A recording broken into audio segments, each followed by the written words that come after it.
وقضى ربك ألا تعبدوا إلا إياه وبالوالدين إحسانا একমাত্র ইবাদত করতে হবে আল্লাহ তাআলার।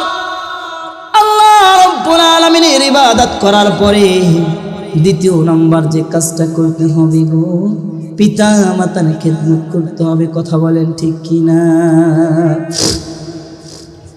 আল্লাহ রাসূল সাল্লাল্লাহু আলাইহি ওয়াসাল্লামের কাছে প্রশ্ন করা হলো, ইয়া রাসূলুল্লাহ, ইয়া হাবিবাল্লাহ, খেদমতের দিক থেকে সবচাইতে বেশি হকদার কে? বললেন তোমার মা। দ্বিতীয় নম্বরে যখন জিজ্ঞাসা করা হলো, ইয়া রাসূলুল্লাহ, এরপরে কে? বললেন তোমার মা। তৃতীয় নম্বরে আবার যখন জিজ্ঞাসা করা হলো, ইয়া রাসূলুল্লাহ, এরপরে কে? বললেন তোমার মা। চতুর্থ নম্বরে যখন জিজ্ঞাসা করা হলো, ইয়া রাসূলুল্লাহ, এরপরে কে? বললেন তোমার বাবা। একটা মা সন্তানের জন্য যতটা কষ্ট সহ্য করে গো, পৃথিবীর কোনো মানুষের পক্ষে তা সম্ভব নাকি? সম্ভব নয়। একটা সন্তান যখন গর্ভে চলে আসে, সন্তানটা যখন বড় হতে লাগে, ডাক্তারি সায়েন্স বলে সন্তানের পা দুখানো থাকে মায়ের কলিজার দিকে। সন্তানটা যখন একটা লাথি মারে আর কোথাও না লেগে সরাসরি মায়ের কলিজায় গিয়ে আঘাত হয়। একটা মা যখন দাঁড়ায় থাকে, ব্যথার যন্ত্রণা অনেক সময় বসে পড়ে, অনেক সময় বসা থাকে, অনেক সময় শুয়ে পড়ে। আমার ভাইরা, আমার বাবাজিরা, সন্তানটা যখন ডেলিভারির সময় হয়ে যায়, অনেক মা আছে তীব্র ব্যথার যন্ত্রণা সহ্য না করতে পারে, মায়ের কাছে গিয়ে বলে, মারে ও মা, সারা জীবন তোমাকে কত কষ্ট দিয়েছি, ও বাবা তোমাকে কত কষ্ট দিয়েছি, প্রাণের স্বামী রে, আপনার হক ঠিক মতো আদায় করতে পারি নাই, আপনি আমাকে মাফ করে দিন, আমি মনে হয় আর বাঁচবো না। কারণ এমন তীব্র ব্যথা, এমন যন্ত্রণা, ডাক্তারি সায়েন্স বলে কোনো মানুষের যদি 45 ইউনিট পেইন এর চাইতে বেশি ব্যথা অনুভব হয় গো, হয়তো এই মানুষটা মারা যাবে, আর নয় বেহুশ হয়ে যাবে। একটা সন্তান যখন জন্মের সময় হয়ে যায়, 57 ইউনিট পেনের চাইতেও বেশি কষ্ট সহ্য করতে হয়। জোরে বলুন আল্লাহু আকবার। এত কষ্ট করে সন্তানটা যখন জন্ম দেয়, সন্তান জন্মের সময় কত রক্ত বের হয়, সন্তানটা জন্মের পরে একটা মা ঠিক মতো একটা দিন ঘুমাইতে পারে না। ডান কাঁধে যখন প্রস্রাব করে দেয়, বাম কাঁধে নিয়ে শোয়ায়, বাম কাঁধে যখন প্রস্রাব করে দেয়, ডান পাশে নিয়ে শোয়ায়। পুরা বিছনাটা যখন কোন রকম আর কোন শুকনা জায়গা না থাকে গো, মা তার সন্তানটাকে বুকের উপর নিয়া আর নিজে ওই ভিজা বিছনায় সারা রাত্রি কাটায় দেয়। কথা বলেন ঠিক কিনা? দীর্ঘ 2টা বছর বুকের তাজা রক্ত খায়া বড় করে একটা বাবা চৈত্র মাসের দিন, বৈশাখ মাসের দিন, গরমের ভিতরে যখন কাজ করে, মাথা থেকে টপ টপ টপ টপ করে পানিগুলো পড়তে থাকে। এরপরে ঘরে চাল্লাই ডাল্লাই কোনো কিছু নাই, কিন্তু যদি সন্তান একটা আবদার করে, বাবার যত কষ্ট হোক না কেন, না খায়া হলেও সন্তানের সেই আবদারটা রাখে কি রাখে না? আমার ভাইয়েরা, আমার বন্ধুগণ, পিতামাতার প্রতি, সন্তানদের প্রতি পিতামাতার যেমন হক রয়েছে, পিতামাতার প্রতিও সন্তানদের তেমন হক আছে না নাই? আছে না নাই? ইসলাম কখনো এক পক্ষের কথা বলে না, ইসলাম দ্বিপাক্ষিক কথা বলে, দুই পক্ষের কথাই বলে। সন্তানদের প্রতি সর্বপ্রথম আপনার হক আদায়গুলো করতে হবে। হকগুলো যখন আপনি আদায় করবেন, এরপরেই আপনার সন্তানেরা এক সময় দেখবেন আপনার প্রতিও তারা হক আদায় করে নেবে। কথা বলেন ঠিক কিনা? সন্তানদের প্রতি পিতামাতার প্রথম নম্বর হক হলো, আল্লাহ তাআলা রব্বুল আলামিন কোরআন কারীমের ভিতরে বলেন, ইয়াহাবু লিমান ইয়াশাউ ইনাসা ওয়া ইয়াহাবু লিমান ইয়াশাউ যুকুর আও ইউযাওয়িজুহুম যুকুরানা ওয়া ইনাসা ওয়া ইয়াজআলু মান ইয়াশাউ আকীমা ইন্নাহু আলিমুন কাদির। জোরে বলুন না আল্লাহু আকবার। আমার ভাইরা, সন্তানদের প্রতি পিতামাতার সর্বপ্রথম হক হলো, সন্তান ছেলে হোক সন্তান মেয়ে হোক, শুকরিয়া জ্ঞাপন করতে হবে কার? একটু জোরে বলুন না কার? কারণ ছেলে দেওয়ার মালিক কে? মেয়ে দেওয়ার মালিক কে? কিন্তু বর্তমান সময় এক শ্রেণীর মানুষ আছে যাদের যখন ছেলে সন্তান হয়, পুরা গ্রাম পাড়া মহল্লা সব জায়গায় তারা মিষ্টি খাওয়ায়। কিন্তু বাইসেন্স যদি হাজী সাহেব একবার মেয়ে হয়, দ্বিতীয়বার যদি আবার মেয়ে হওয়ার উপক্রম হয়, এরপরে বলে এরপরে যদি তোর মেয়ে হয় তুই তালাক, তোর 14 গোষ্ঠী তালাক। বলে কি বলে না? বলে কি বলে না? এগুলো কোনো মুসলমানের কাজ হতে পারে নাকি? এগুলো কোনো ইমানদারের কাজ হতে পারে নাকি? এগুলো ছিল জাহিল যুগের মানুষের, তাদের এই কাজ কারবারগুলো ছিল জাহিল যুগের মানুষের ব্যাপারে। আল্লাহ তাআলা রব্বুল আলামিন কোরআনে কারীমের ভিতরে বর্ণনা করেছেন, ওয়াইদা বুশিরা আহাদুহুম বিল উনসা যাল্লা ওয়াজহুহু মুসওয়াদ্দান ওয়া হুয়া কাযীম ইয়াতাওয়ারা মিনাল কওমি মিন সুই মা বুশিরা বিহি আয়ুমসিকুহু আলা হুনিন আম ইয়াদুসুহু ফিত তুরাব আলা সাআ মা ইয়াহকুমুন। জাহিল যুগের মানুষদেরকে যখন কন্যা সন্তানের সুসংবাদ দেওয়া হতো, এই সমস্ত মানুষগুলার তাদের মুখগুলোকে কালো করে ফেলতো, তাদের মুখটা কালো হয়ে যেত। মনে মনে চিন্তা করতে শুরু করে দিত, আহারে আমাদের যে কন্যা সন্তান হয়েছে, এই ব্যাপারটা যদি এলাকার বাসী মহল্লার মানুষ জানে, তাহলে আমাদের ব্যাপারে তারা কি করবে? টিটকারি মারবে। এটা মনে করে তারা তাদের কমবাসী মহল্লাবাসীদেরকে এই যে খবরটা কন্যা সন্তান হয়েছে, এই খবরটা তাদেরকে দিত না। মনে মনে তারা খুব লজ্জিত হইত, ব্যথিত হইত। মানুষজনগুলা আমাদেরকে কন্যা সন্তানের পিতা বলবে, কেমন করে সহ্য করব?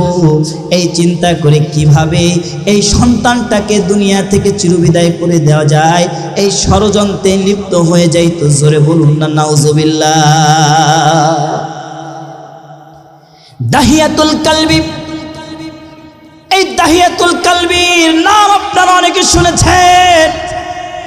আল্লাহ রাসূল সাল্লাল্লাহু আলাইহি ওয়াসাল্লাম কে এসে বলতেছে, ইয়া রাসূলুল্লাহ, ইয়া হাবিবাল্লাহ, ওগো নবীজি, শুনেছি ইসলাম ধর্ম গ্রহণ করলে নাকি আল্লাহ তাআলা রব্বুল আলামিন তার জিন্দেগীর সমস্ত গুনাহগুলোকে মাফ করে দেয়। আমি যে গুনাহটা করেছি, আমার গুনাহ কি আল্লাহ তাআলা মাফ করবে নাকি? বারবার বারবার বারবার আল্লাহ রাসূল সাল্লাল্লাহু আলাইহি ওয়াসাল্লামের কাছে এসে যখন এভাবে বলতেছে, আমার রাসূল সাল্লাল্লাহু আলাইহি ওয়াসাল্লাম বলেন, দাহিয়া রে, কি এমন গুনাহ তুমি করেছো যে বারবার বারবার করে তুমি আমার কাছে এমন ভাবে বলতেছো? দাহিয়াতুল কালবি বলে, ইয়া রাসূলুল্লাহ, ইয়া হাবিবাল্লাহ, আমার স্ত্রী যখন সন্তান সম্ভবা ছিল, ব্যবসায়িক কাজে আমি বিদেশের মাটিতে চলে যাব, স্ত্রীকে ডেকে বললাম, স্ত্রী রে, আমার যদি একটা সন্তান পুত্র সন্তান হয় তাহলে কি করবা? আদর সোহাগ দিয়ে তাকে বড় করে তুলবা। কিন্তু স্ত্রী, আমার যদি সন্তানটা কন্যা সন্তান হয়ে যায় তাহলে তাকে বাঁচিয়ে রাখার কোনো দরকার নাই, দুনিয়া থেকে তুমি চিরবিদায় করে দিবা। এই কথা বলে আমি যখন চলে গেলাম, স্ত্রীর যখন সন্তান ভূমিষ্ঠ হওয়ার সময় যখন ঘরে আসলাম, পৃথিবীর সকল বাবারা যদি সন্তানের প্রতি রাগ করে, কিন্তু যে মা 10 মাস 10 দিন গর্ভে ধারণ করে, এই মা কি কখনো রাগ করতে পারে নাকি? সন্তান যদি কানা হয়, খোঁড়া হয়, ল্যাংড়া হয়, প্রতিবন্ধী যাই হোক না কেন, এরপরেও কোনো মা কি পারবে নাকি তার সন্তানটাকে দুনিয়া থেকে চিরবিদায় করে দিতে? কোনো মা পারবে না। আমার ভাইরা, যখন এই সন্তানটা ভূমিষ্ঠ হল, টুকটুকে সুন্দরী একটা কন্যা সন্তান হয়েছে, এত সুন্দর দেখতে, তার নাম রাখা হলো জামিলা। জামিলা মানে সুন্দরী, ঠিক কিনা? জামিলা মানে সুন্দরী, এরকম একটা নাম যখন তার রাখা হলো। দাহিয়াতুল কালবি বলে, ইয়া রাসূলুল্লাহ, কয়েক বছর পর যখন আমি ব্যবসায়িক কাজ ছেড়ে যখন বাড়িতে চলে আসলাম, বাড়িতে আসার পরে আমি যখন বাড়িতে আসলাম, আসার পরে দেখলাম একটা কন্যা সন্তান আমার সাইড দিয়ে ঘোরাঘুরি করছে, আমার পাশ দিয়ে হাঁটাহাঁটি করছে, এত সুন্দর চেহারা। আমি তাকে আদর করতে লাগলাম, সোহাগ করতে লাগলাম। এক পর্যায়ে স্ত্রীকে যখন আমি জিজ্ঞাসা করলাম, স্ত্রী রে, আমার কি সন্তান হয়েছে, তুমি তো এখনো আমাকে বললে না। এই কথা যখন আমি স্ত্রীকে জিজ্ঞাসা করলাম, স্ত্রী যখন দেখলো আমার সাথে আর আমার কন্যা সন্তানের সাথে একটা সুসম্পর্ক, ভালোবাসা তৈরি হয়ে গিয়েছে, স্ত্রী বলল, যেই সন্তানটাকে আপনি আদর করছেন, যেই সন্তানটাকে আপনি সোহাগ করছেন, ওই সন্তানটা আর কারো সন্তান নয়, ওইটাই হলো আপনার সন্তান। দাহিয়াতুল কালবি বলে, ইয়া রাসূলুল্লাহ, ইয়া হাবিবাল্লাহ, এই কথা যখন আমি শুনলাম, আমার ভিতরে এমন জিদ তৈরি হয়ে গেল, এমন জিদ তৈরি হয়ে গেল, পৃথিবীবাসী মানুষ আমাকে কন্যা সন্তানের পিতা বলবে, কেমন করে সহ্য করব? আমি শখ কষতে শুরু করলাম, কেমন করে এই কন্যা সন্তানটাকে দুনিয়া থেকে চিরবিদায় করে দেওয়া যায়। শখ করতে করতে একবার যে আমার মাকে বললাম, স্ত্রী রে, আমার এই সন্তানটাকে একটু ভালো করে সাজায়া গুজায়া দাও, আমি ওর নানির বাড়িতে নিয়ে যাব। আমার স্ত্রী যখন ওকে ভালো করে সাজায়া গুজায়া দিল, আমি যখন ওকে ওর নানির বাড়ির কথা বলে আর মার কাছ থেকে নিয়ে যখন আর নানির বাড়ির পথ ছেড়ে যখন মরুভূমির পথটা ধরলাম গো, মরুভূমির পথ ধরার পরে আমার এই সন্তান আমাকে ডেকে বলছে, বাবারে, ও বাবা, আমার মায়ের সাথে তো আমি অনেকবার আমার নানির বাড়ি গিয়েছি, কিন্তু এই পথ দিয়ে তো কখনো যাই নাই, তুমি কেন এই পথটা ধরলা? এবার দাহিয়াতুল কালবি বলে, ইয়া রাসূলুল্লাহ, মেয়ের এ কথা শুনে আমি বললাম, মারে, এই পথ দিয়ে তোর নানির বাড়ির শর্টকাট রাস্তা, শর্টকাটেই যাওয়া যায়। এই কথা বলে যখন আমার কন্যা সন্তানটাকে নিয়ে মরুভূমির ভিতর পৌঁছে গেলাম, পৌঁছে যাওয়ার পরে আমি যখন গর্ত করতে শুরু করে দিলাম, গর্ত করতে শুরু দেওয়ার পরে আমার মাথা থেকে ঘামগুলো টপ টপ করে আমার মুখ বেয়ে বেয়ে যখন পড়তেছিল, আমার এই ছোট্ট মেয়েটা আমার ঘামগুলো মুছে মুছে দিচ্ছিল।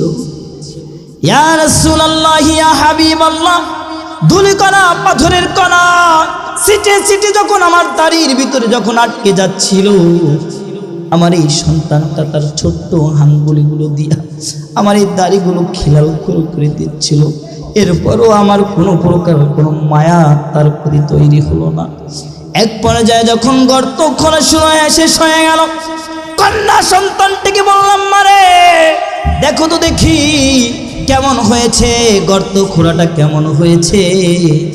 এ কথা বলে যখন আমি তাকে বললাম, গর্তের সামনে গিয়ে যখন দাঁড়ালো, একটা ধাক্কা মেরে তাকে আমি গর্তের ভিতরে ফেলে দিলাম। আমার সন্তানটা বুঝে ফেলল আমার বাবা আর আমাকে দুনিয়ায় রাখবে না।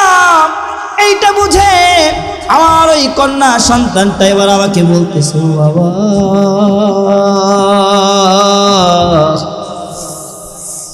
এই পৃথিবীর বুকে আপনাকে আর আমি বাবা বলে ডাকবো না,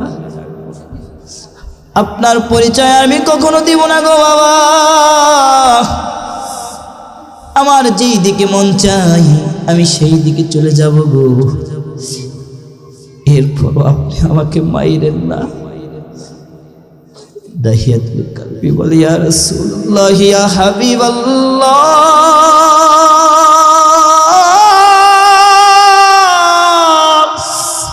ওগো নবীজি, এরপরও আমার অন্তরে কোনো প্রকার কোনো মায়া কোনো দয়ার সৃষ্টি হলো না। বড় সাইজের একটা পাথর নিয়া আমার এই সন্তানটার কলিজা বরাবর আমি মেরে দিলাম। আমার সন্তানটা একটা চিৎকার মারল।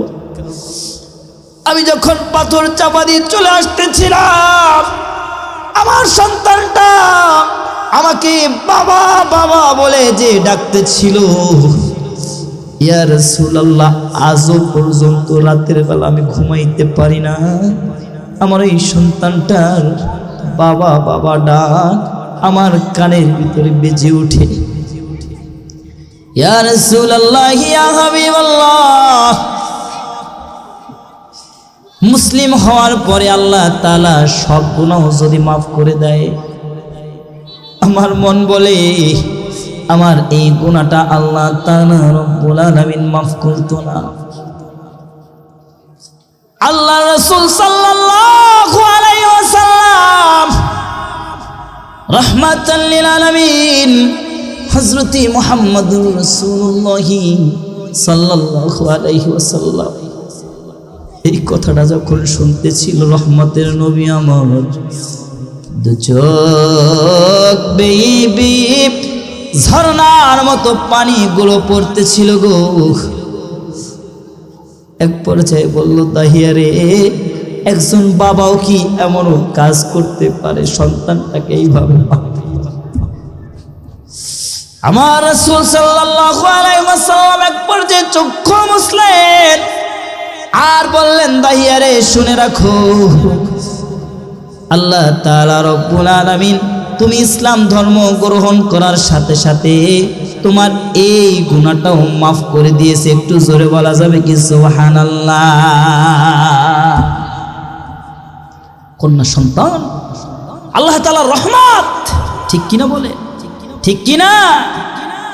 যদি কোনো ব্যক্তির দুটি অথবা তিনটি কন্যা সন্তান থাকে, তাদেরকে যদি ঠিকভাবে লালন পালন করে, তাদের কারণে নিজেকে অসম্মানের কারণ যদি মনে না করে, ঠিক সময়ে যদি তাদেরকে বিবাহ বন্ধনে আবদ্ধ করিয়া দেয়, আল্লাহ রাসূল বলেন ওই ব্যক্তি আর আমি জান্নাতের ভিতরে একসাথে এমন ভাবে থাকবো, এই যে দুটি আঙ্গুল যেভাবে দেখছো এক, ওই ব্যক্তি আর আমি একসাথে জান্নাতের ভিতরে এইভাবে থাকবো। বলেন না সুবহানাল্লাহ? এই জন্য কন্যা সন্তান হলে রাগ করবেন নাকি? রাগ করবেন নাকি? কারণ ছেলে দেওয়ার মালিক কে? মেয়ে দেওয়ার মালিক আল্লাহ তাআলা রব্বুল আলামিন। আল্লাহর কাছে চান, আল্লাহ তাআলা রব্বুল আলামিন অবশ্যই যাকে ইচ্ছা তাকে ছেলে দান করে, যাকে ইচ্ছা তাকে মেয়ে দান করে, যাকে ইচ্ছা তাকে ছেলেও দেন মেয়েও দেন, কিন্তু যাকে ইচ্ছা তাকে ছেলেও দেন না মেয়েও দেন না। সমস্ত ক্ষমতার অধিকারী কে? আল্লাহ তাআলা রব্বুল আলামিন। আমার হয় আমার মামাজিরা, দ্বিতীয় নম্বরে সন্তান ভূমিষ্ঠ হয়ে যাওয়ার পরে সন্তানের ডান কানে আজান, বাম কানে ইকামতের ধ্বনি শুনিয়ে দিতে হবে। শুআয়বুল ঈমানের ভিতরে এসেছে, আল্লাহ রাসূল সাল্লাল্লাহু আলাইহি ওয়াসাল্লামের নাতি হযরতে হাসান রাদিয়াল্লাহু তাআলা আনহু, তিনি যখন হযরতে হাসান রাদিয়াল্লাহু তাআলা আনহু যখন জন্মগ্রহণ করলেন, আল্লাহ রাসূল সাল্লাল্লাহু আলাইহি ওয়াসাল্লাম তার কানের কাছে গিয়ে নামাজের আজানের ন্যায় আজান দিয়ে দিলেন। জোরে বলুন না সুবহানাল্লাহ। আমরা আজান দেই না। বর্তমান সময় বেশি কি হয়, কোনো রকম যদি মায়েদের একটু ব্যথা ওঠে, কিছু একটু হয়, তাহলে লয়ে যায় ডাক্তারের কাছে। কার কাছে? ডাক্তারের কাছে। আর ডাক্তার বলে যে আমার মতো বড় কষাই আর কেউ নাই, আসেন কি করি, পেট কেটে শিং কেটে এরপরে বাইর করি। ঠিক কি না? আগেরকার জামানায় কি এগুলো ছিল? এগুলা ছিল না। আর এই শাশুড়িগুলা সবচাইতে, মেয়ের মাগুলা এই বিষয়ে জামাইকে সবচাইতে বল প্রয়োগ বেশি করে। ঠিক কিনা বলে? আমার মেয়ের যদি কিছু হয়ে যায়, তোমাকে দেখে নেব, অমুক করবো তমুক করবো। আরে আপনার মেয়ের যদি সিজারটা হয়, একটা মেয়ের সিজার হওয়া মানে তার জীবনের অর্ধেক লাইফ শেষ হয়ে যাওয়া। ঠিক কিনা? তার জীবন শেষ হয়ে যাওয়া, অর্ধেক জীবন তার শেষ হয়ে যাওয়া, সারা জীবন এর ঘানি তাকে টানতে হয়। কোনো রকম কিছু হইলে ডাক্তারের কাছে নিয়ে যাওয়া যাবে না। ডাক্তার এমন জিনিস যে লয়ে গেছেন তো গেছেন, আর কবে যে সিজার ছাড়া কোনো কাজই হবে না। এই ঘুরে গেছে, অমুক হয়েছে তমুক হয়েছে। আমার নিজের বড় বোন, তাকে বলছে যে হয়তো মেয়েকে বাঁচান যাবে, নয় মেয়ের মাকে বাঁচান যাবে। আমার বোন কি করছে, এই কথা শুনে আস্তে করে বাইর হয়ে বাড়ি চলে আসছে। আল্লাহর রহমত, কোনো রকম কোনো কষ্ট, কোনো রকম কিছু ছাড়াই আল্লাহ তাআলা তাকে একটা কন্যা সন্তানের মা বানাই দিয়েছে। বলেন না সুবহানাল্লাহ। আল্লাহর প্রতি তাওয়াক্কুল করতে হবে, কিন্তু আমাদের তাওয়াক্কুল নাই। আমাদের তাওয়াক্কুল হয়েছে ডাক্তারের প্রতি। কার প্রতি? ডাক্তারের প্রতি। সেও তো বড় মানের কসাই। ঠিক কিনা? বড় মানের কসাই, এই জন্য মনে করেন যে কসাইয়ের মতো সে কি করে, পেট ফাইরে আর ঘর বাইর করে। আল্লাহ তাআলা বোঝার তৌফিক দান করে। সকলে বলুন আমিন। আমার ভাইয়েরা, আমার বাবাজিরা, সন্তান জন্মের 7 দিনের মাথায় যখন সন্তান উপনীত হবে, তখন সন্তানের আকিকা দেওয়ার দরকার আছে না নাই? ফতোয়ায়ে স্বামীর ভিতরে এসেছে, যদি কারো ছেলে সন্তান হয় 2টি বকরি, আর যদি কন্যা সন্তান হয় 1টি বকরি দ্বারা আকিকা করতে হবে। বর্তমান সময়ে আকিকা অনেকে করতে চায় না। আকিকা করলে আল্লাহ তাআলা রব্বুল আলামিন আপনার এই সন্তান থেকে রোগ বালা এগুলোকে দূর করে দিবে। একটু জোরে বলা যাবে কি সুবহানাল্লাহ? এরপরে সন্তানের মাথাকে হলক করতে হবে, সামান্য কিছু চুল হবে, এই পরিমাণ স্বর্ণ অথবা রূপা আল্লাহর রাস্তায় দান করে দিবেন। আপনার ওই সন্তানটাকে সুস্থ রাখবেন আল্লাহ তাআলা রব্বুল আলামিন। জোরে বলুন না সুবহানাল্লাহ। সুন্দর একটা নাম রাখতে হবে। বাংলাদেশের এমনও মানুষ আছে, এমন উদ্ভট নাম রাখে সন্তানের। এইটাকে হিন্দুর পোলা নাকি খ্রিস্টানের পোলা নাকি মুসলমানের পোলা চেনা বড় দায়। প্রিন্স, কিন্স, প্রিন্স, নাট, বল্টু, কেলটু, কত নাম। এত নাম যে কিরা আবিষ্কার করলো আল্লাহই ভালো জানে। ঠিক কি না? মুসলমানের পোলা, আরে মুসলমানের পোলার নাম শুনলে বোঝা যাবে এটা মুসলমান। ঠিক কিনা? ঠিক কিনা বলে? কিন্তু এদের নাম শুনলে বোঝা যায় না যে এটা মুসলমানের পোলা নাকি হিন্দুর পোলা না খ্রিস্টানের পোলা। নাম রাখবো তো ইনশাআল্লাহ। আল্লাহ তাআলা রব্বুল আলামিন নিজেও বান্দার নামকরণ করেছে, কারণ একটা নামের মাধ্যমেই মানুষ এবং সমস্ত কিছু চেনা যায়। কিসের মাধ্যমে? নামের মাধ্যমে। ঠিক কিনা? যদি আপনি বর্ণদের এই দাড়ি সাদা, অমুক তমুক, এই হয়েছে সে হয়েছে, একটা মানুষকে চিনা পাওয়া যাবে? যদি বলে অমুকের ছেলে অমুক, অমুক জায়গায় বাড়ি, কি সাথে সাথে চেনা যাবে না? চিনা যাবে। আল্লাহ তাআলা রব্বুল আলামিন নিজেও বান্দার নামকরণ করেছে। বাবা স্টেজে কথা বলা যাবে না, আমি কথা বলে বয়ান করতে পারি না। ঠিক আছে? আল্লাহ তাআলা রব্বুল আলামিন নিজেও নামকরণ করেছে। সূরা মারিয়ামের ভিতরে আপনি যদি তাকান তাহলে দেখতে পাবেন আল্লাহ তাআলা রব্বুল আলামিন বলেন, ইয়া যাকারিয়া ইন্না নুবাশশিরুকা বিগুলামিন ইসমুহু ইয়াহইয়া লাম নাজআল লাহু মিন ক্বাবলু সামিয়্যা। হে যাকারিয়া, তোমাকে আমি আল্লাহ তাআলা একটি পুত্র সন্তানের সুসংবাদ দিচ্ছি, যার নাম হবে ইয়াহইয়া। এই নামে আমি আল্লাহ তাআলা রব্বুল আলামিন এর আগে আর কারো নামকরণ করিনি। একটু জোরে বলুন না সুবহানাল্লাহ। নামকরণ করেছেন কে? আল্লাহ তাআলা রব্বুল আলামিন নিজেও বান্দার নামকরণ করেছেন। এই জন্য বান্দার সুন্দর নামের দরকার আছে না নাই? আল্লাহ তাআলার হাবিব বলেন, আল্লাহ তাআলা রব্বুল আলামিনের কাছে সবচেয়ে পছন্দের নাম আব্দুল্লাহ এবং আব্দুর রহমান। নবীগণের নাম রাখবেন, সাহাবীদের নাম রাখবেন, ঠিক কিনা? আল্লাহ তাআলা বরকত দেবেন ইনশাআল্লাহ। আমার ভাইয়েরা, এরপরে সন্তানদেরকে কোরআনের শিক্ষা দিতে হবে। কিসের শিক্ষা? একটু জোরে বলুন না, কিসের শিক্ষা? একটু জিকির করি লা ইলাহা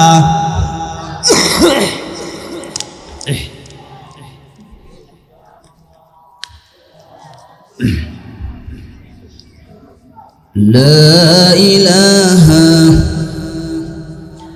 লা ইলাহা। রোজ বিহানে একটা পাখি আল্লাহ আল্লাহ ডাকি, সেই পাখিটির গানে গানে হৃদয় দুলতে থাকে। রোজ বিহানে একটা পাখি আল্লাহ আল্লাহ ডাকি, সেই পাখিটির গানে গানে হৃদয় দুলতে থাকে। দিকে দিকে সে সুর তোলে সারা, ঘুম ভেঙে যায় সে সুর শুনে, জাগায় ঘুমের পারা। দিকে দিকে সে সুর তোলে সারা, ঘুম ভেঙে যায় সে সুর শুনে, জাগায় ঘুমের পারা। রঙিন আলো ছড়িয়ে পড়ে তখন শাখে শাখে, রোজ বিহানে একটা পাখি আল্লাহ আল্লাহ ডাকি, সেই পাখিটির গানে গানে হৃদয় দুলতে থাকে। লা ইলাহা লা ইলাহা লা ইলাহা ইল্লাল্লাহু মুহাম্মাদুর রাসূলুল্লাহ। জোরে বলি না সাল্লাল্লাহু।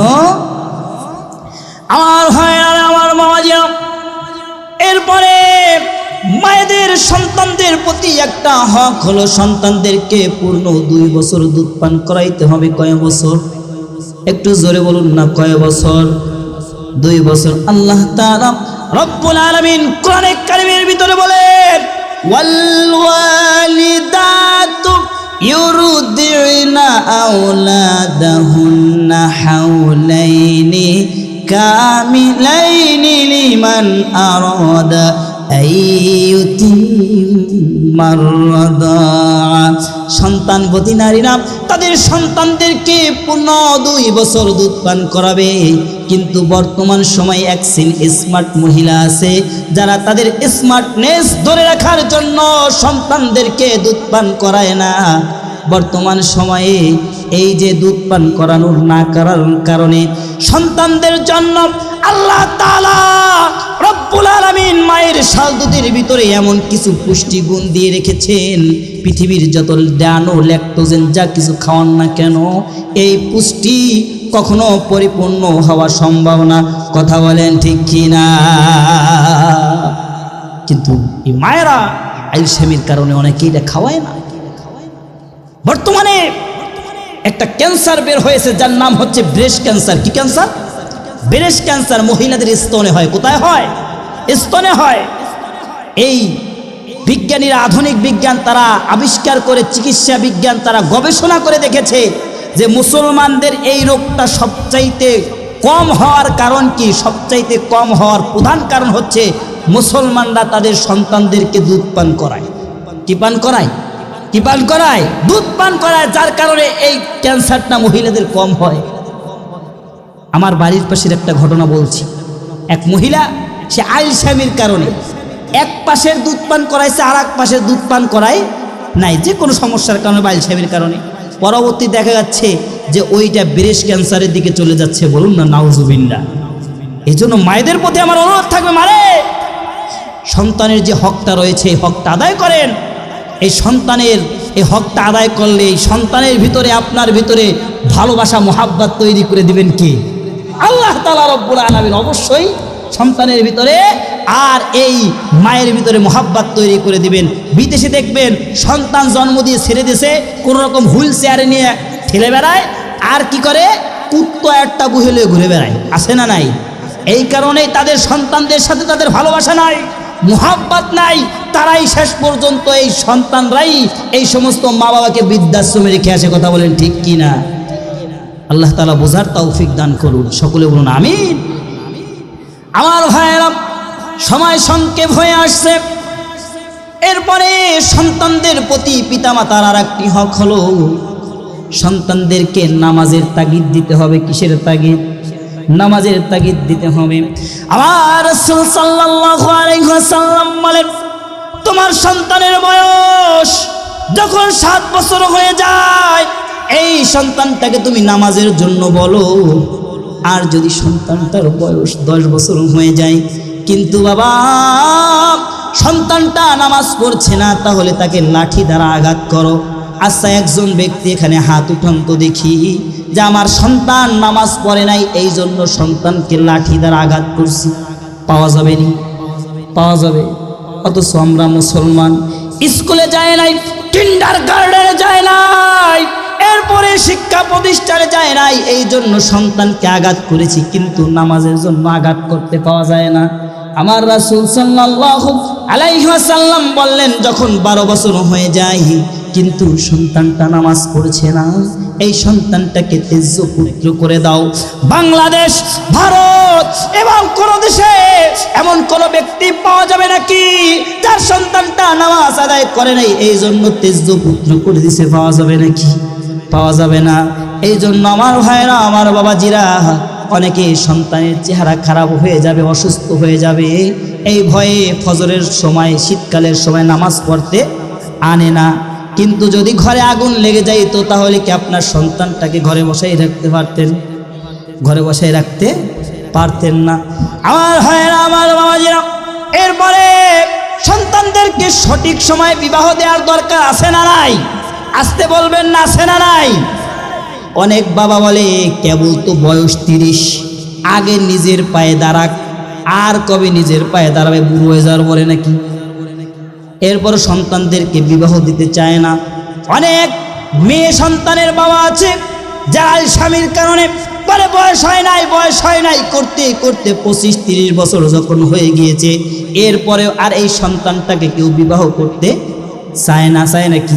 25-30 বছর হলে আর চায় নাকি? তখন এই সন্তানটাকে যখন কেউ বিবাহ করতে চায় না, আর এই সন্তানটার যখন কোনো প্রকার কোনো লালসা চলে আসে, আর যত প্রকার অবৈধ জিনা ব্যভিচার যা করবে, ওই মেয়েটা নিজে এইরকম খারাপ কাজ করে যতটুকু গুনাহের ভাগী হবে, আপনি বৃদ্ধ মানুষ মসজিদে নামাজ আদায় করছেন, রোজা রাখছেন, যা কিছু করছেন না কেন, আপনার আমল নামায় ওর একটা গুনার পরিমাণ আপনার আমল নামায় চলে আসবে। জোরে বলুন না নাউজুবিল্লাহ। সন্তানের বিবাহের বয়স হয়ে বিবাহ দেওয়ার দরকার আছে না নাই? বিবাহ দিয়ে দিবেন। এরপরে ছেলে সন্তান এবং মেয়ে সন্তান সকলকেই আপনার সম্পত্তির ভাগ দেওয়ার দরকার আছে না নাই? আসতে বলবেন না, আছে না নাই? আছে। আল্লাহ তাআলা রব্বুল আলামিন কোরআনে কারীমের ভিতরে বললেন, ইউসিকুমুল্লাহু ফি আওলাদিকুম লিয-যাকারি মিসলু হাযযিল উনসায়াইন। একটা ছেলে সন্তান তার বাবার সম্পত্তির যতটুকু ভাগ পাবে, একটা কন্যা সন্তান পাবে তার অর্ধেক। কতটুকু? অর্ধেক। কিন্তু এই অর্ধেকটুকু দেওয়ার দরকার আছে না নাই? অনেকে আছে দেখবেন যে কন্যা সন্তানের ভাগ দিতেই চায় না, ছেলেরে দিয়ে দিয়া এরপরে মেয়েরে কয়, মারে আমি তো হজ করতে যাচ্ছি, কাবার গিলাফ ধরে আমি তোমার জন্য দোয়া করে দিব। কাবার গিলাফ কেন? সমস্ত কিছু ধরে দোয়া করলো কোনো কাজ হবে নাকি? কোনো কাজ হবে না। কারণ এই বান্দার হক, আপনার সন্তানের হক আপনি নষ্ট করেছেন। এই সন্তান যদি আপনাকে মাফ না করে, কিয়ামত পর্যন্ত আপনি যতই সেজদা দেন আর যা করেন না কেন, আল্লাহ আপনাকে মাফ করবে না। আমার ভাইয়েরা, আমার বাবাজিরা, সন্তানদের প্রতি পিতা মাতার যেমন হক আছে, পিতা মাতার প্রতিও সন্তানদের হক আছে না নাই? আল্লাহ তাআলা রব্বুল আলামিন কোরআনে কারীমের ভিতরে বলেন, অকযা রাব্বুকা আল্লা তা'বুদু ইল্লা ইয়্যাহু ওয়া বিল ওয়ালিদাইনি ইহসানা। একমাত্র ইবাদত করতে হবে আল্লাহ তাআলার। আল্লাহ রব্বুল আলামিনের ইবাদত করার পরে দ্বিতীয় নাম্বার যে কাজটা করতে হবে গো, পিতা মাতার খেদমত করতে হবে। কথা বলেন ঠিক কিনা? আল্লাহ রাসূল সাল্লাল্লাহু আলাইহি ওয়াসাল্লামের কাছে প্রশ্ন করা হলো, ইয়া রাসূলুল্লাহ, ইয়া হাবিবাল্লাহ, খেদমতের দিক থেকে সবচাইতে বেশি হকদার কে? বললেন তোমার মা। দ্বিতীয় নম্বরে যখন জিজ্ঞাসা করা হলো, ইয়া রাসূলুল্লাহ, এরপরে কে? বললেন তোমার মা। তৃতীয় নম্বরে আবার যখন জিজ্ঞাসা করা হলো, ইয়া রাসূলুল্লাহ, এরপরে কে? বললেন তোমার মা। চতুর্থ নম্বরে যখন জিজ্ঞাসা করা হলো, ইয়া রাসূলুল্লাহ, এরপরে কে? বললেন তোমার বাবা। একটা মা সন্তানের জন্য যতটা কষ্ট সহ্য করে গো, পৃথিবীর কোনো মানুষের পক্ষে তা সম্ভব নাকি? সম্ভব নয়। একটা সন্তান যখন গর্ভে চলে আসে, সন্তানটা যখন বড় হতে লাগে, ডাক্তারি সায়েন্স বলে সন্তানের পা দুখানো থাকে মায়ের কলিজার দিকে। সন্তানটা যখন একটা লাথি মারে আর কোথাও না লেগে সরাসরি মায়ের কলিজায় গিয়ে আঘাত হয়। একটা মা যখন দাঁড়ায় থাকে, ব্যথার যন্ত্রণা অনেক সময় বসে পড়ে, অনেক সময় বসা থাকে, অনেক সময় শুয়ে পড়ে। আমার ভাইরা, আমার বাবাজিরা, সন্তানটা যখন ডেলিভারির সময় হয়ে যায়, অনেক মা আছে তীব্র ব্যথার যন্ত্রণা সহ্য না করতে পারে, মায়ের কাছে গিয়ে বলে, মারে ও মা, সারা জীবন তোমাকে কত কষ্ট দিয়েছি, ও বাবা তোমাকে কত কষ্ট দিয়েছি, প্রাণের স্বামী রে, আপনার হক ঠিক মতো আদায় করতে পারি নাই, আপনি আমাকে মাফ করে দিন, আমি মনে হয় আর বাঁচবো না। কারণ এমন তীব্র ব্যথা, এমন যন্ত্রণা, ডাক্তারি সায়েন্স বলে কোনো মানুষের যদি 45 ইউনিট পেইন, এর চাইতে বেশি ব্যথা অনুভব হয় গো, হয়তো এই মানুষটা মারা যাবে, আর নয় বেহুশ হয়ে যাবে। একটা সন্তান যখন জন্মের সময় হয়ে যায়, 57 ইউনিট পেনের চাইতেও বেশি কষ্ট সহ্য করতে হয়। জোরে বলুন আল্লাহু আকবার। এত কষ্ট করে সন্তানটা যখন জন্ম দেয়, সন্তান জন্মের সময় কত রক্ত বের হয়, সন্তানটা জন্মের পরে একটা মা ঠিক মতো একটা দিন ঘুমাইতে পারে না। ডান কাঁধে যখন প্রস্রাব করে দেয়, বাম কাঁধে নিয়ে শোয়ায়, বাম কাঁধে যখন প্রস্রাব করে দেয়, ডান পাশে নিয়ে শোয়ায়।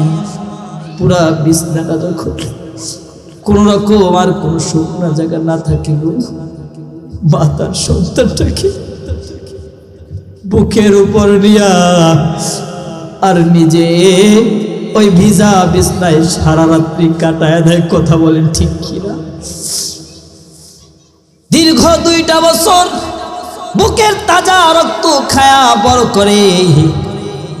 একটা বাবা চৈত্র মাসের দিন, বৈশাখ মাসের দিন, গরমের ভিতরে যখন কাজ করে, মাথা থেকে টপ টপ টপ টপ করে পানিগুলো পড়তে থাকে। এরপরে ঘরে চাল্লাই ডাল্লাই কোনো কিছু নাই, কিন্তু যদি সন্তান একটা আবদার করে, বাবার যত কষ্ট হোক না কেন না খায়া হলেও সন্তানের সেই আবদারটা রাখে কি রাখে না। আমার বাবাকে ছোটবেলায় দেখেছি, আমাদের বড় একটা দোকান ছিল বরিশালের আগুলজারা থানার গয়লা বাজারে।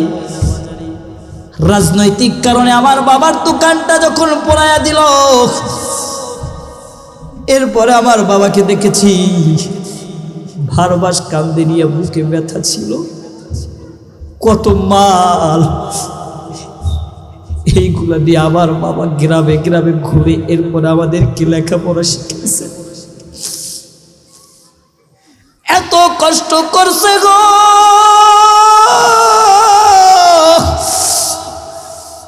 এরপরে যখন আমি কোনোদিন কিছু আমার বাবার কাছে চাইছি রে, আমার বাবা কখনো আমাদেরকে না বলেন নাই। এত কষ্ট করে যেই মা বাবা আপনাকে আমাকে লালন পালন করলো, এরপরও এই বাপ মাকে কষ্ট দেয় এমন নাফরমান বাংলার জমিনে আছেন নাই।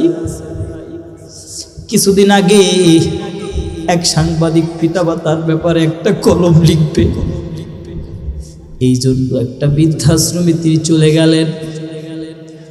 বৃদ্ধাশ্রমে যখন তিনি চলে গেলেন, যাওয়ার পরে তিনি দেখলেন ডাক্তার শামসুর রহমান ঢাকা বিশ্ববিদ্যালয়ের বাংলা বিভাগের প্রধান সিঁড়ির ধারে দাঁড়ায়া একটা চিঠি নিয়ে কান্না করছে। বললেন, স্যার আপনি কি ডক্টর শামসুর রহমান নন? বললেন, হ্যাঁ আমি তো ডাক্তার শামসুর রহমান। কিন্তু তুমি কে?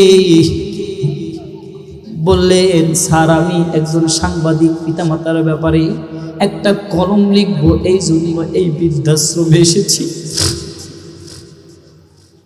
বললেন, স্যার আপনি কেন কাঁদতেছেন? বললেন, এই ঢাকা শহরে আমার গাড়ি বাড়ি টাকা পয়সার কোনো কিছুর অভাব নাই। আমার একটা সন্তান ঢাকা শহরের বড় একজন বিজনেসম্যান, আর একজন আমেরিকার বড় একজন ডাক্তার। এই থাকা সত্ত্বেও আজকে তারা আমাকে এই বৃদ্ধাশ্রমে রেখে গিয়েছে। বললেন, স্যার এই জন্য কান্দেন নাকি? বলে, না এই জন্য কাঁদি না, আমার বাবা, আমার পরিবারের লোকজন আমার বাবাকে বোঝা মনে করতো, এই জন্য আমার বাবাকেও আমি এই বৃদ্ধাশ্রমে রেখে গিয়েছিলাম। একটা চিঠির ভিতরে লিখে দিয়ে গেছিলাম, ও বাবা আজকে তোমাকে এই বৃদ্ধাশ্রমে রেখে আমি একটু হালকা হইলাম। বললেন, সাংবাদিক রে, আমার বাবাকে আমি যে রুমের ভিতরে বৃদ্ধাশ্রমে রেখে গিয়েছিলাম, আমার সন্তানেরাও ঠিক সেই একই রুমের ভিতর আমাকে রেখে গেছে। আমি আজকে ওই সেই চিঠিটা পাইছি, পাওয়ার পরে যখন আমি পড়ছি, এই জন্য আমি বসে বসে কাঁদতেছি।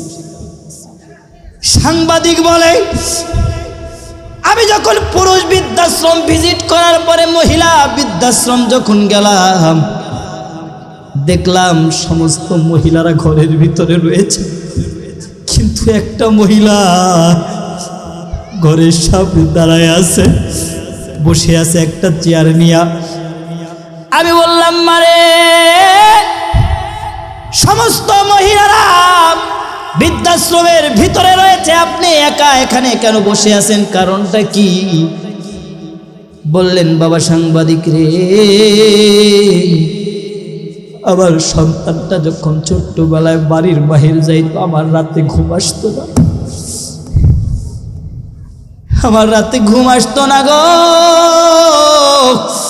আমি এমন ভাবে আমার সন্তানের জন্য চেয়ার নিয়ে বাড়ির সামনে এরকম বারান্দায় বসে বসে আমার সন্তানের জন্য অপেক্ষা করতাম। আজও পর্যন্ত অনেক সময় দেশে বিদেশে অনেক জায়গায় মাহফিল করি, আমার ভাইরা রে, মাহফিল করে রাত্রিবেলা যখন বাড়ি যাই, স্ত্রী সন্তান তারা তাদের মতো করে ঘুমায়া যায়। অনেকবার ডাকলেও অনেক সময় স্ত্রী এরকম ভাবে দরজা খুলতে চায় না, তাদের ঘুম ভাঙে না।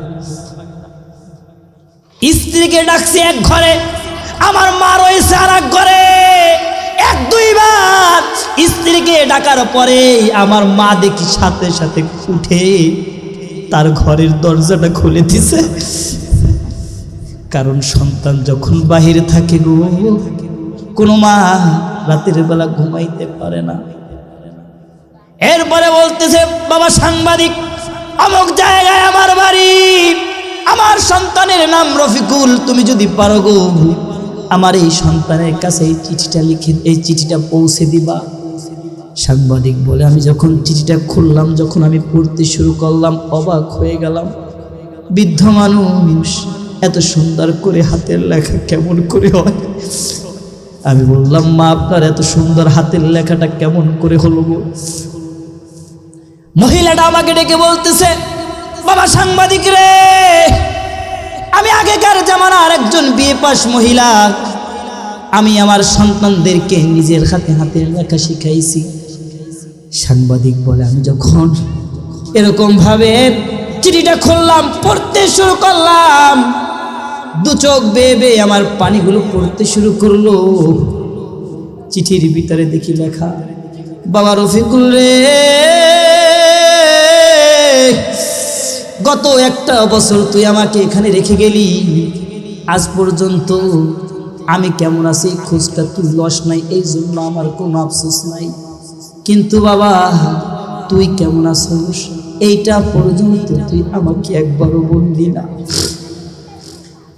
বাবা রফিকুল রে, বাবা দিবস যখন গেল, সমস্ত সন্তানেরা বাবা মাকে দেখার জন্য যখন গাড়িগুলো নিয়ে এসেছে, গাড়ি নিয়ে আসার পরে প্রত্যেকটা গাড়ির কাছে আমি দৌড়ে দৌড়ে গিয়েছি, এই বুঝে আমার বাবা রফিকুল আসলো, কিন্তু বাবা না তুই আসলি না। মা দিবস যখন গেল তখনও তুই আসলি না।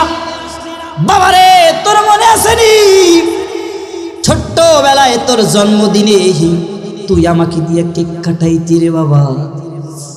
তোর যখন জন্মদিনের সময় হয়ে গেল, আমার আঁচলে কিছু টাকা ছিল, তাই দিয়ে তোর জন্য আমি একটা কেক আনাইছিলাম, কিন্তু বাবা তুই আসলি না।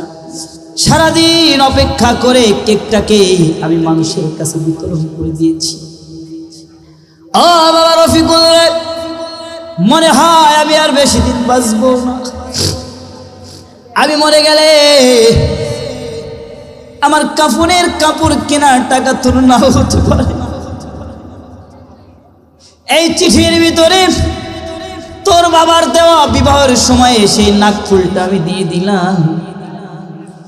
ও বাবা, যদি পারো আমি মৃত্যুবরণ করলে এই নাকফুলটা বিক্রি করে তুই আমার কাপড়ের ব্যবস্থাটা করে দিস। কত কষ্ট পাইলে একটা মা এমন ভাবে সন্তানের জন্য চিঠি লিখতে পারে। এরকম মনের মানুষ পৃথিবীতে আর কেউ হতে পারে না। মা বাবার চাইতে ভালোবেসে এই পৃথিবীর কোনো মানুষ বাঁচতে পারে নাকি? কোনো মানুষ বাঁচতে পারে না ভাইরে, আমার ভাইরা। এরপরও দেখবেন এক শ্রেণীর মানুষ আছে, তারা বাবা মাকে কষ্ট দেয়। বাবা মাকে কষ্ট দিয়ে আপনি পৃথিবীর যা কিছু করেন না কেন, কোনো কিছুই আল্লাহর দরবারে কবুল হবে নাকি? কবুল হবে না। কারণ আল্লাহ বলেন, রিজাল রব্বি ওয়া রিজাল ওয়ালিদাইন, পিতা মাতা যার প্রতি খুশি গো, পিতা মাতা যার প্রতি খুশি, এই সন্তানদের প্রতি আল্লাহ তাআলা রব্বুল আলামিনও খুশি। জোরে বলুন না সুবহানাল্লাহ। আমাদের যাদের পিতামাতা দুনিয়া থেকে চিরবিদায় নিয়েছে, এখন তো তাদের আর খেদমত করতে পারবেন না। এত টাকা রুজি রোজগার করেন, কিন্তু তাদের তো আর একবেলা খানা খাওয়াইতে পারবেন নাকি? পারবেন না। এই মসজিদ মাদ্রাসা বিভিন্ন জায়গায় সদকায়ে জারিয়া করবেন, আপনার বাবা মা কবরে বসে বসেও এর একটা সওয়াব পাবে কি পাবে না? শুক্রবারের দিন বাবা মার কবরের সামনে আপনি দাঁড়াবেন, দাঁড়ায়া বাবা মার জন্য সওয়াব রেসানি করবেন।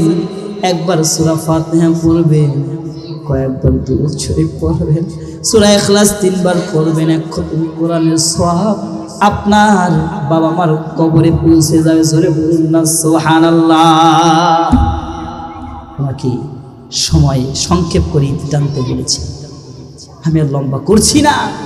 আল্লাহ তাআলা রব্বুল আলামিন যদি কোনোদিন হায়াতে বাঁচিয়ে রাখেন, ইনশাল্লাহ হয়তো সামনে এই যে আপনাদের এখানে যে মাদ্রাসাটা আছে হুজুরের, সেখানেও আমার বয়ান থাকবে ইনশাল্লাহ। আল্লাহ চাইলে ওখানে আপনাদের সাথে দেখা হবে। আল্লাহ তাআলা রব্বুল আলামিন সকলকে কবুল আর মঞ্জুর করুক। সকলে বলুন আমিন। বাবা মার খেদমত করে দুনিয়া থেকে জান্নাত কামাই করার তৌফিক দান করুক। সকলে বলুন আমিন। যাদের বাবা মা দুনিয়ায় বেঁচে নাই, বেশি বেশি করে আমল করে সওয়াব রেসানি করে বাবা মার জন্য পাঠানোর তৌফিক দান করে। সকলে বলুন আমিন। আখির দাওয়ানা আলহামদুলিল্লাহি রাব্বিল আলামিন। আসসালামু আলাইকুম ওয়া রাহমাতুল্লাহি ওয়া বারাকাতুহু। আলহামদুলিল্লাহ, চমৎকার কিছু কথা আমরা শুনলাম।